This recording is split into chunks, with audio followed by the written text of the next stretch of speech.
আসসালামু আলাইকুম প্রিয় দর্শক, আপনারা সবাই কেমন আছেন? আশা করি মহান রব্বুল আলামিনের রহমতে আপনারা সবাই খুব ভালো আছেন। চমৎকার দিনটা কাটিয়েছেন। দিন শেষে আমি চমৎকার একটা ভিডিও আপনাদের সাথে শেয়ার করতে যাচ্ছি। আশা করি ঘরে বাইরে দেশ ও বিদেশে যে যেখান থেকে আজকের রেসিপিটা দেখছেন সবারই খুবই ভালো লাগবে। খুবই অল্প মশলা দিয়ে আমি চিংড়ি মাছের এই সহজ ভুনাটা করেছি, যে একবার দেখবে সে সহজেই পেরে যাবে। নতুন বন্ধু যারা এসেছো তারা সবাই আমার চ্যানেলটা সাবস্ক্রাইব করে রেখো, তাহলে নতুন নতুন ভিডিও আপলোড করার সাথে সাথেই পেয়ে যাবে। আর তোমাদেরকে অসংখ্য ধন্যবাদ জানাই যারা আমার চ্যানেলটা সাবস্ক্রাইব করে আমার পাশে আসো। সবাইকে অসংখ্য অসংখ্য ধন্যবাদ। আমিও সবার পাশেই থাকবো। সবাই ভালো থেকো, সুস্থ থেকো। চলো শুরু করি চিংড়ি মাছের ভুনাটা। এখানে আমি 5 পিস চিংড়ি মাছ নিয়েছি, বড় ছোট মিলিয়ে। তারপর চিংড়ি মাছগুলোকে খুব ভালো করে কেটে বেছে ধুয়ে নিয়েছি। এখন এই মাছগুলোকে লবণ হলুদ মেখে নিব। লবণ হলুদ মেখে তারপর ভেজে নিতে হবে। এজন্য এখানে সামান্য পরিমাণে একটু লবণ আর হলুদ দিয়ে মেখে নিচ্ছি। মেখে নিয়ে মাছগুলোকে ভেজে নিব।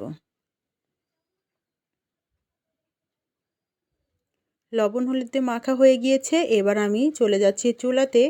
চুলাতে একটা কড়াই বসিয়ে দিব। কড়াইটা আগে খুব ভালো করে গরম করে নিতে হবে। কড়াইটা খুব ভালো করে গরম করে নেওয়ার পর এতে পরিমাণ মতো সয়াবিন তেল দিয়ে দিচ্ছি। তেলটা খুব ভালো করে গরম করে নিচ্ছি। তারপর এতে চিংড়ি মাছ দিয়ে দিচ্ছি। একে একে চিংড়ি মাছ দিয়ে আমি ভেজে নিব। আর চিংড়ি মাছের দুইটা পাশই বাদামি করে ভেজে নিব, তাহলে চিংড়ি মাছের ভুনাটা খেতে খুব ভালো লাগবে। চিংড়ি মাছ ঠিক এভাবেই আমি বাদামি করে ভেজে নিব। চিংড়ি মাছগুলো ভাজা হয়ে গিয়েছে। এই ভাজা তেলের মধ্যেই আমি দিয়ে দিচ্ছি হাফ কাপ পেঁয়াজ কুচি। আমি পেঁয়াজ কুচিটা একটু বেশিই দিচ্ছি। ভুনাতে পেঁয়াজ কুচিটা বেশি দিলে খুব টেস্ট হয় খেতে। এখন এই পেঁয়াজগুলোকে আমি হালকা বাদামি করে ভেজে নেব। পেঁয়াজের মধ্যে দিয়ে দিচ্ছি স্বাদ মতো একটু লবণ। তারপর পেঁয়াজটা ভেজে নিব। লবণটা দিলে পেঁয়াজটা খুব দ্রুতই ভাজা হয়ে যাবে। পেঁয়াজটা হালকা বাদামি ভাজা হয়ে গিয়েছে। এখানে আমি দিয়ে দিচ্ছি হাফ চা চামচ আদা বাটা, হাফ চা চামচ রসুন বাটা আর হাফ চা চামচ জিরা বাটা একসাথেই আমি বেটে নিয়েছি। বাটা মশলাটা দিয়ে একটু কষিয়ে নিচ্ছি তেলের মধ্যে। তারপর সামান্য একটু পানি দিয়ে দিচ্ছি যেন মশলাটা পুড়ে না যায়। এবার পানির সাথে সব উপকরণ একসাথে মিশিয়ে নিচ্ছি। এবার গুঁড়া মশলা অ্যাড করছি। এখানে হাফ চা চামচ হলুদের গুঁড়া, হাফ চা চামচ ধনিয়া গুঁড়া, 1/4 চা চামচ দিয়ে দিচ্ছি ভাজা গরম মশলা গুঁড়া আর 1/4 চা চামচ দিয়ে দিচ্ছি শুকনো মরিচের গুঁড়া। আমি মরিচের গুঁড়াটা একদমই কম পরিমাণে দিয়েছি, কারণ আমি আমার বাচ্চার জন্য রান্না করছি। আপনারা মরিচটা একটু বেশি খেলে মরিচের পরিমাণটা একটু বাড়িয়ে দিবেন, বা এখানে কাঁচামরিচও অ্যাড করতে পারেন। মশলাটা দিয়ে একটু নেড়েচেড়ে কষিয়ে নেবে। এবার ভালোভাবে কষানোর জন্য আমি হাফ কাপ পরিমাণ পানি দিয়ে দিচ্ছি। দিয়ে মশলাটাকে আরও ভালোভাবে কষিয়ে নিব। এই কষানোতে পেঁয়াজটা খানিকটা নরম হয়ে আসবে। আর কষানোর শেষ পর্যায়ে ভেজে রাখা চিংড়ি মাছগুলো দিয়ে আরও ভালো করে একটু কষিয়ে নিব। এখানে বড় চিংড়ির পাগুলো আমি দিয়েছি, এটা আমার ছেলে খেতে পছন্দ করে এজন্য। এখানে মশলা দিয়ে খুব ভালো করে কষিয়ে নিচ্ছি চিংড়ি মাছ দিয়ে মশলা দিয়ে।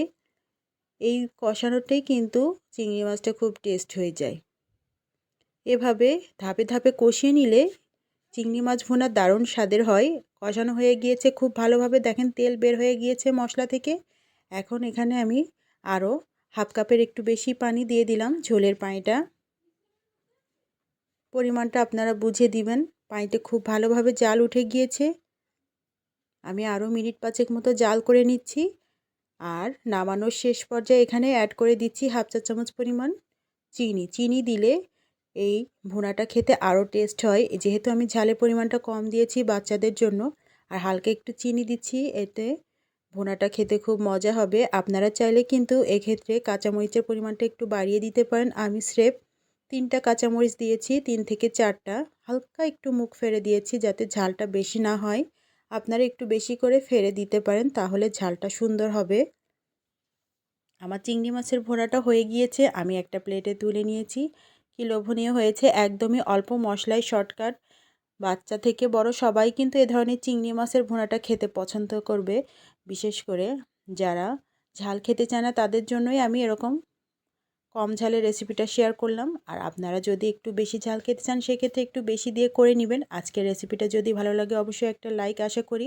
কমেন্ট করে অবশ্যই জানাবেন। ভিডিওটা ভালো লাগলে সবাই পরবর্তী ভিডিও দেখার আমন্ত্রণ রইল। সবাই ভালো থাকবেন, সুস্থ থাকবেন। আল্লাহ হাফেজ।